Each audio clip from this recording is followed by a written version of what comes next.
Hey, thanks for being here. And Thank you. why not me? We're back. It's been a long time coming, a long time coming. A lot of life has happened, a lot of development, a lot of growth spiritually and mentally and physically. But we're back, and I'm so excited to introduce you to my friend right here who's with us. Uh, Thanks for having me on, Kevin. I'm glad to be here with you. this is the Josiah Davis, and his story is incredible. And our story of how we became friends and brothers is incredible and full of God's love. In short, I've been thinking through a lot of my future professionally, personally, and what I want to do with my life. And I've been thinking a lot about doing this entrepreneur business and making an impact for the kingdom. And one day I thought to myself, I know this guy Josiah, and he does business, and he's a man of character in a way that I'd like to be. If I could do anything entrepreneurial, I want to do it like Josiah, because I've seen the way that you have developed people. You have propped up people to succeed and change their lives. You've built businesses that are places for faith and community without people knowing about it, and you do it with a smile, and you're always serving. I always see you at Local Lion, at Venture. You're doing your thing. So it was such a cool opportunity to be able to approach you one day at Local Line and say, hey, can I have coffee with you? And can you mentor me? And here we are, sometime down the road. Josiah has been changing the game, teaching me a lot, and we've got some big things coming. So I'm so excited to have you, Josiah. Who are you? Who am I? Man, thank you for having me on Why Not Me. And yeah, it was really special to just be roasting coffee as we do, and just over the roasting, drinking some coffee, and you came up and we started sharing coffees and started having conversations. And man, a lot of inspiration and good ideas have happened. Who am I? When I was a child, 8 years old, if you'd asked me what I was going to be, I would have said an author. And then Not a coffee guy. not a coffee guy, no. And then from there, I had this moment in college where I was still kind of thinking that, but you start to hit in college, like, what are you going to do with your life? And I remember thinking through, am I going to be an author? Am I going to write? And I kind of realized I didn't have anything to say, actually. And that I kind of saw like a lack of like experience, knowledge, wisdom in myself to write.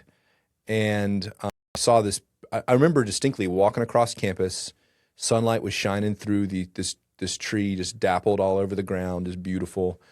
And I thought, I'm going to go and write stories in my life. I'm going to go live experiences. Like, Oh, wow. It was like I'm going to go find the adventure and not write on the, instead of sitting with a paper and a pen, I'm going to go live, basically. So you had this moment of like, yeah, I don't have the word to say yet. I don't have the words to say But yet. I'm going to live a life in line with whatever that you decided to live with, and I'm going to make a difference. Did you know God? And what was that? Yeah, I was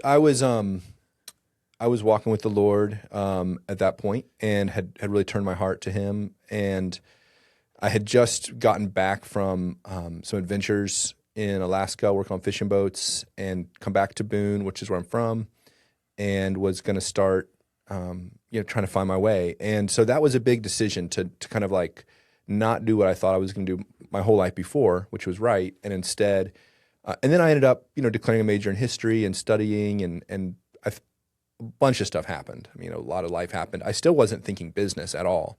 I was thinking more missional, more teaching, kind of like direction in life, and ended up shifting into business many years later. And along the way in business, I have this distinct memory of being at this wonderful lady's farm. My family was camping on her land, and I remember walking with my daughter and having this idea of like, when I write a business plan, write a story. So write business plans as stories. Whoa. And so that sort of like kind of came back around, this thought of like, what's the story? And so that's what I kind of did, was in business. I started thinking about business as story. And that is, I think who I am is someone who is in the business world. But I think about it in terms of like, what's the adventure, what's the story that we're writing with our lives, and the creativity is creating a business, creating something in a town, shaping a town, having the community, hearing other people's stories, and so I think that's what I do. That is deep. It almost sounds like you're saying that, all right, I'm gonna create the content of the story within people's lives and my lives, and then we'll write about it later. Mm-hmm. And that's really cool. Fishing boat in Alaska. How did you end up there? It was just an idea. I mean, I remember I was in a coffee shop on campus. Before I was in school, I was just on the coffee shop, and I just said to my friend, I was like, I want to go have an adventure. I want to go to Alaska and work on fishing boats. And then I did. And it was kind of a gap year, I guess. It was like instead of college, like I took off and went to Alaska. And it was I was 18. I turned 19 out there. And I can't think of a better way at that point in my life to have kind of crossed that threshold from child to man. That's incredible. That totally makes sense with who I know you to be. Someone who would just say, I'm going to Alaska to learn how to be a man. That's on fishing boats in Alaska. I'm sure that was not easy. So tell me, what was your experience like? Did you learn? What were like key things that you learned? What you take away from that? You think about those Alaska days. You say, man, thank God for those Alaska days because I learned this lesson. Alaska. So I had been in rebellion in high school. Mm-hmm. I had been partying a lot, and I had given my life to the Lord, and so going to Alaska was a fresh start physically. Like I left all my community behind. I'm just alone. I'm a kid out in Alaska, and I had a sort of a chance to redefine myself, especially at that age, and to think about who I was. And so for me, Alaska was kind of a holy time, a time of like establishing my life. And it was so beautiful. Also, there's the inspiration of the water and the mountains and the scenery and the eagles and the whales. And it's just like that beauty was like inspiring me to love God, to live a life that loves God. And I had some spiritual moments while I was there that stay with me. I worked hard, and hard work stays with you, and it was a beautiful time. Yeah, I could imagine that was some pretty hard work. Would you say that like your work ethic, was that developed in Alaska, or did you already have that? Were you innately this guy who was like, I'm going to outwork everybody and I'm going to go for gold? Work ethic, I think that probably comes from my dad. He set an example of hard work in my life, and I'm the oldest of 5 kids. There was a lot of kids, so that's a big job in itself. And yeah, I think I just saw him working hard, set an example for me. I think that's where it comes from. I've noticed as an employer, work ethic is not something that is easily taught. Mm-mm. It's something you kind of bring with you or you don't bring with you. And I think it's kind of more of those formative years when you're younger where, but that being said, like Alaska was certainly good for it. I mean, it definitely worked some laziness out of me. Just being confronted with hard work at that age, it definitely sharpened it and strengthened it. I bet that you walked away with this incredible sense of discipline and self-accountability. I'm just thinking, like, if I were in your shoes in Alaska on a boat and I'm, 19 years old with no family nearby, it's on you, sink or swim. And there is no time to feel sorry for yourself. There is no time to not want to get up. There is no time to say, not today. You have to get up. You have to get to work. You have to make it happen. Also, freedom and empowerment. I mean, becoming independent. Yeah, there's the foundations of that, like, in discipline, like you're talking about. But what that did was like, it was empowering. It's like, oh, I can go on an adventure. I can earn money. I can work hard. It kind of opened up the feeling of a possible future. Like, what can I go do? I just did that. What can I go do? So it kind of was more like I came back from there feeling refreshed and empowered, I think. So you almost sat down and said, yeah, I'm going to go to Alaska and make it work. Why not me? And then you went to Alaska and you learned all these lessons. Like, you know what? I am pretty accountable. I am pretty disciplined. I am pretty responsible. Therefore, I'm free and I could do whatever I want. why not me?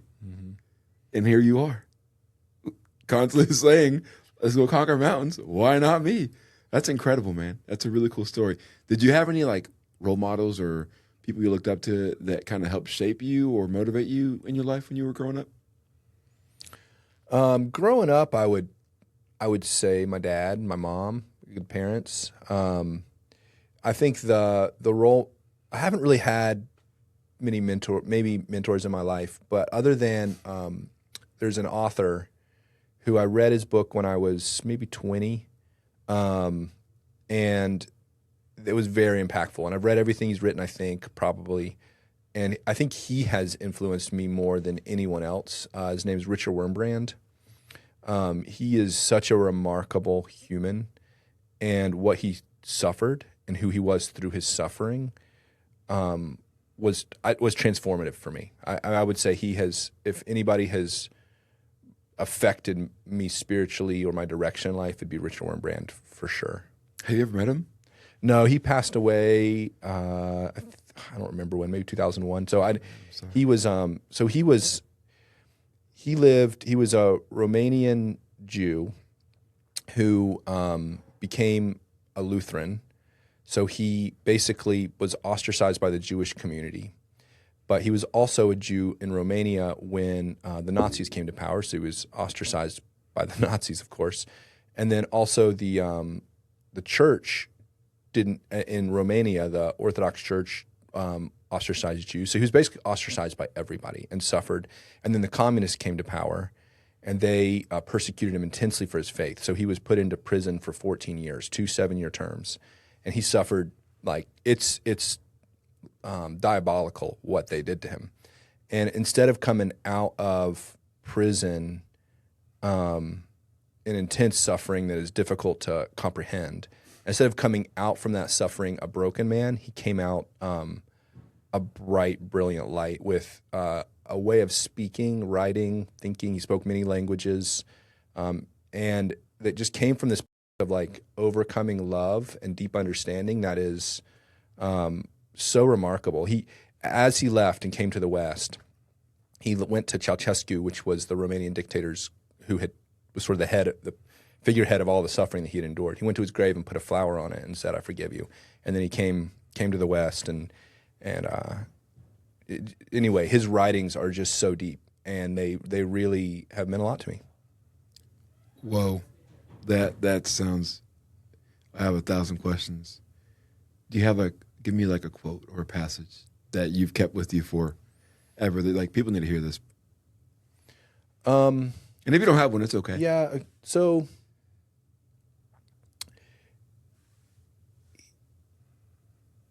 Man, he makes you appreciate the meaning of life even in the silences. So there's just so much meaning to be had, and he just pulls it out in the way that he points you to something kind of beyond the words even. He's in one of his books called Oracles of God, he says that the Hebrew word for word is a real thing. And then he also, there's another word that talks about treasure. And he talks about how our words are real things and they're treasures. They can be treasures. And then he just goes to give treasures with his words. And to help you to see the meaning of life that is even beyond the words, the truth that is greater than what we can even say. So it's really the way he kind of leads you with his writing into seeing something so much more. And I have this memory, and I did an undergrad in history and another undergrad in philosophy and religion. And I was in the philosophy department at ASU, and people are debating truth. We know what is truth, and there's this whole debate. And I remember saying something that I had read from Richard Wurmbrand. Well, actually, several things he said. One was they were all attacking, like there is no truth, da-da-da. And it's like, who are you, Lady Philosophy, to come in and take this from me? Do you love me? Did you give your life for me? Like, who do you have any authority to come in here? So he sort of like just kind of and then it's like, truth is a living person. And it sort of like this depth of like realizing that truth is a living person, which means I had this whole thought process in college about truth being, because truth is a living person, everything is about relationship. And like realizing that like the world that we live in, the scientific world we live in, the natural world, I mean, like all of it, the way we approach science, the way we approach each other is all relational. And that it's the kind of thing I take away from Rich Oren Brand. You know, some of the I don't know, some of the quotes. I can't quote something you said. But that's kind of like a sense of like what I've got from his writings. I don't blame you. I can't quote what I said yesterday, but that was a really good, an impactful recollection of what you took away from that. So many things stand out to me. I'm just thinking, from your standpoint, you know, you're all about the adventure and the freedom and empowerment, and just you want to go do it. And you know, my standpoint is the idea of doesn't matter who you are or what you grew up like or what your background was. Why not me? You know, it all starts with this idea that failure and trials, they're okay. They're going to help you. And this fella, the author you're talking about, when you were describing his life, I'm thinking, how would I feel? How would I fare if I was in prison for 14 years? I probably wouldn't be the happiest person or the kindest person. The fact that he said this adversity is teaching me something and has given me something, and he walked out of that closer to the truth, writing about it to empower and impact others. That is incredible. Mm-hmm. That is an incredible example of how good adversity and failure can be when you have someone who's ready to grow no matter what, and even be forged by the fire. That's incredible. And I love how you ended with this idea that the way that he outlined truth inspired you to realize that life is about relationships. Because so often, I mean, I don't know about you, but I grew up hearing that you gotta make it. You gotta work hard. You gotta do it all by yourself. Especially as a man, don't show your emotions. Don't rely on people. You just gotta be tough. Work harder. If you want it, you gotta earn it. And I think a lot of that is true. But what no one ever told me is that you gotta have a circle. You gotta have support. You gotta have people that inspire you and propel you and push you. Man, I couldn't agree more. I couldn't agree more. Hey, let me hear this. Some key, like from your youth to college to when you were exploring the truth and figuring out, okay, it's time to do business. What are some life lessons you took away from that time period? I mean, to what you were saying about the requirement of pick yourself up, you know, face adversity, be tough, and also like have a circle, you know, like the reality is like going into business for me was starting from nothing. So my wife and I were living in, when we first were married, we lived in, we called it the Love Shack. It was 300 square foot, no running water, no electricity. Wow. Outdoor and bathroom, tub. It's funny. In the mountains? In Boone, yeah, outside of Boone. And winters were tough, huh? Yeah. So, but basically, I mean, it was by choice on some level, but at the same time, like, you know, we didn't really have anything. So starting out into business was kind of like from scratch, is what I'm trying to say. We were starting from scratch. Wow. I mean, and so the going from one level up into another level is you have to create value. Like that you can't fake it. You know, there's not a shortcut, and like you're going to have to rise to the occasion and create the value. And it's not that you've got to go fight and take it from some other piece of the pie from somebody else. It's like, no, it has to be, you have to create and add value to your world, to the people around you, through your work, whatever. You have to bring it. And so I think that's kind of what my lesson from going into the marketplace is that like we've got to create value. That's really cool. You know what I love the most about it is that your focus on that started off with, I had to get it. I had to work hard for it. No one started me on this, and I had to work hard and be disciplined. All that Alaska stuff. I had to be responsible for myself and hustle and build that value. But you know what you ended on was how important it was to build values for others. Build value for others.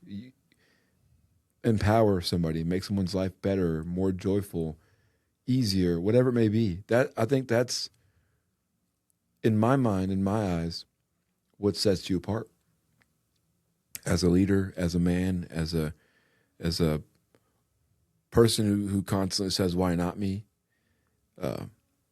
As an entrepreneur, as someone who's chasing the heart of God, you don't do it for you.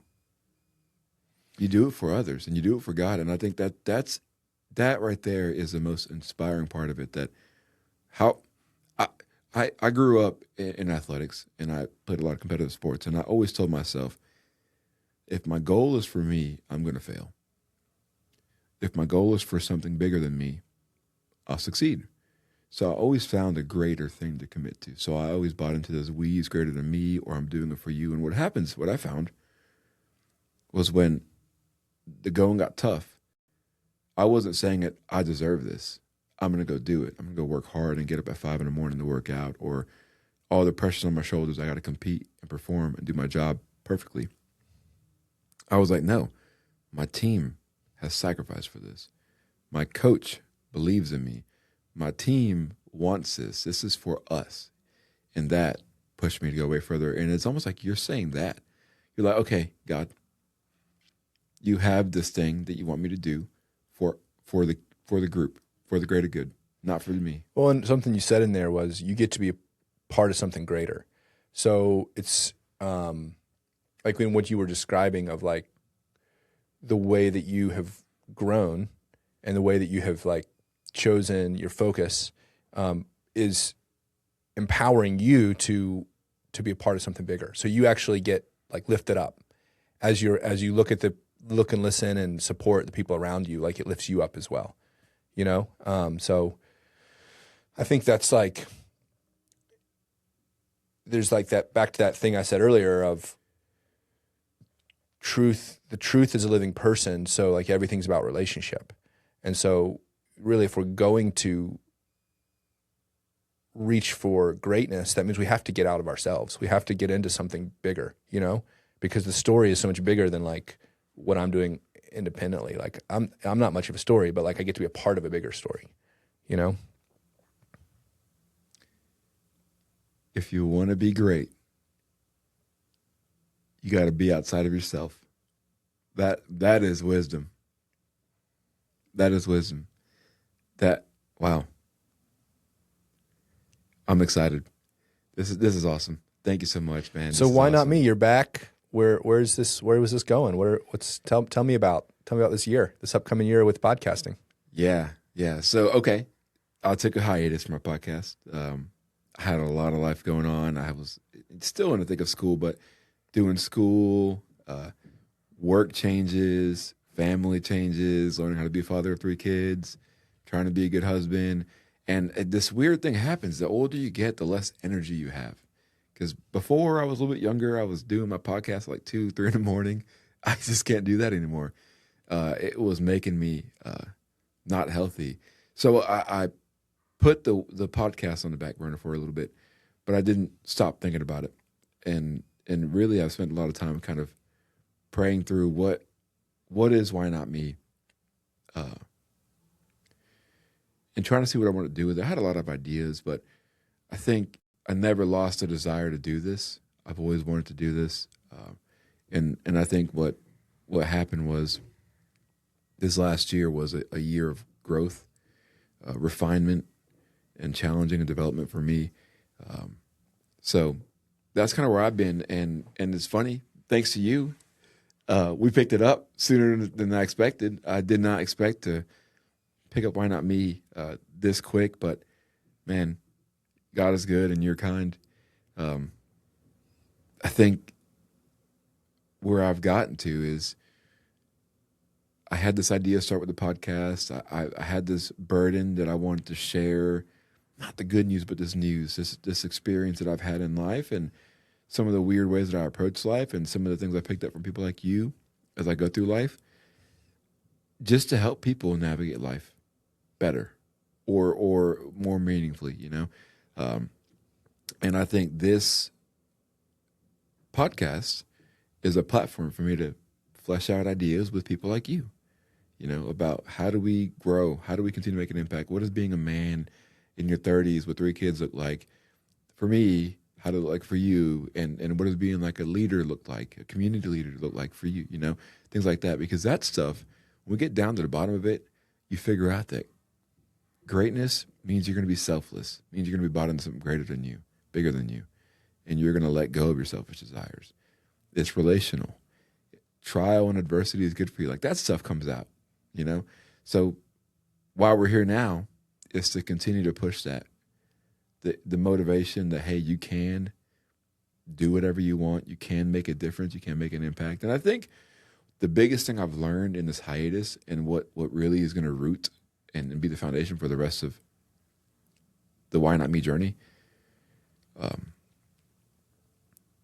is that greatness, impact, dreams is not about money. It's not about what we see in glamour and cars. It's about making a difference, adding value, like you said, adding value, and making an impact and leaving the place, whatever place, better than you found it. So that is what we're back here doing. That is what I've learned about myself, about Why Not Me. Why Not Me started as a pet hobby. You know, I had these ideas I had written down. I want to get them out and share them. And now I've realized that this is my platform to hopefully motivate and inspire people to say, listen, I want to be great. And greatness is not just my bank account.